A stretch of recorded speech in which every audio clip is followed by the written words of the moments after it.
उत्तराखंड के नए मुख्यमंत्री तीरथ सिंह रावत ने मंत्रिमंडल गठन के बाद पोर्टफोलियो को बांटने के लिए एक अहम बैठक की। सचिवालय में 1 घंटे तक चली बैठक में कई महत्वपूर्ण निर्णय लिए गए। बैठक के बाद शासकीय प्रवक्ता के रूप में सुबोध उनियाल ने बैठक के बारे में जानकारी दी। रावत की पहली कैबिनेट के महत्वपूर्ण निर्णय लिए गए। मंत्रिमंडल ने हरिद्वार में 1 अप्रैल से शुरू हो रहे महाकुंभ के कामों को तेजी से पूरा करने के लिए 2 करोड़ रुपए तक के काम बिना निविदा के कराने का फैसला किया है। सचिवालय के मीडिया सेंटर में मीडिया से मुखातिब उनियाल ने बताया कि कुंभ के 2 करोड़ रुपए तक के कामों को तेजी से पूरा कराने के लिए अधिप्राप्ति नियमावली में शिथिलता प्रदान की गई है।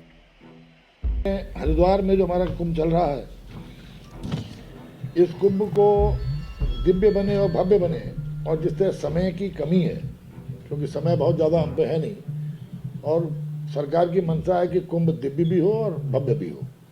ऐसी स्थिति में जो प्रोक्योरमेंट रूल्स हैं, उसमें मेलाधिकारी का एक प्रस्ताव था कि उसमें कुछ छूट दी जाए ताकि कामों को गति दी जा सके।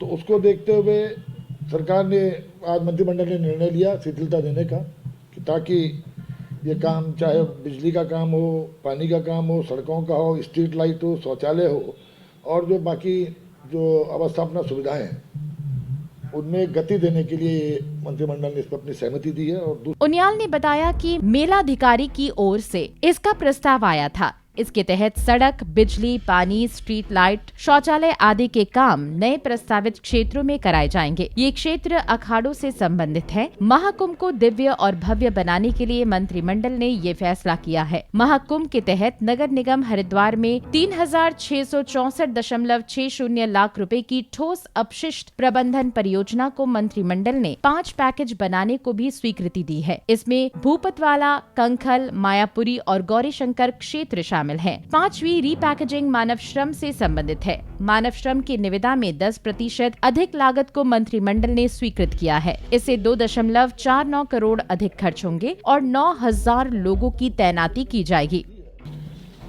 नगर निगम हरिद्वार में सॉलिड वेस्ट मैनेजमेंट का जो काम था, ये पूर्व में इसके 2 हिस्से किए गए थे। एक हिस्सा था जो मैन पावर का था, और दूसरा था कलेक्शन और ट्रांसपोर्टेशन, जो हरिद्वार नगर निगम को दिया जाना था। तो एक मैन पावर वाला 24 करोड़ 66,47,000 का जो मैन पावर का था, उसमें 900 के आसपास हमें आदमियों की आवश्यकता थी, और जो 11 करोड़ 98,13,000 का 9,000 मैन पावर, कुल मिला के ये 36.64 करोड़ का ये प्रोजेक्ट था। लेकिन इसमें व्यावहारिकता देखते हुए इसको 4 जोन में बांटने का निर्णय लिया, जिसमें पहला जोन है कनखल, दूसरा मायापुर, तीसरा भूपतवाला और चौथा गौरीशंकर। ये मैन पावर को कनखल, मायापुर, भूपतवाला और गौरीशंकर। भूपतवाला कोरोनेशन अस्पताल का फोर्टिस के साथ पीपीपी मोड में हृदय रोग, डायलिसिस आदि से संबंधित उपचार के लिए करार 7 मार्च 2021 तक के लिए था। मंत्रिमंडल ने ये करार अब 1 साल के लिए बढ़ा दिया है। ये करार अब 7 मार्च 2022 तक लागू रहेगा।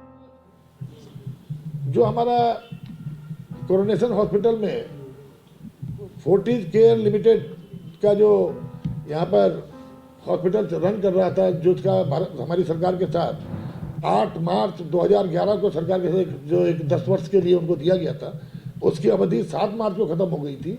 ये मामला सरकार के विचाराधीन था कि उसको फर्दर उसको एक्सटेंशन देना है नहीं देना है।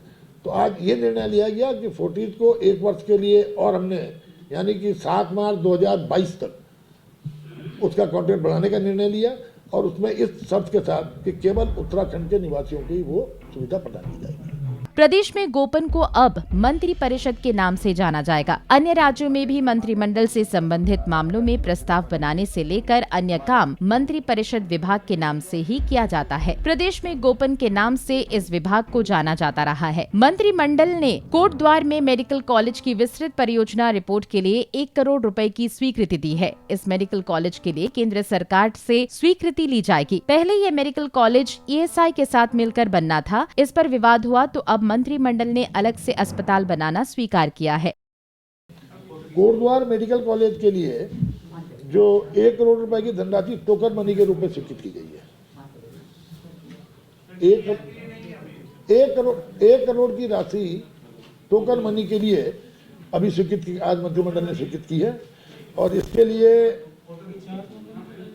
जो bridge and root company India limited को 1 सप्ताह के अंदर सॉयल टेस्टिंग और एकेडमिक ब्लॉक और छात्रावासों के निर्माण हेतु प्राक्कलन तैयार कर उपलब्ध कराए जाने हेतु निर्देशित किया गया है।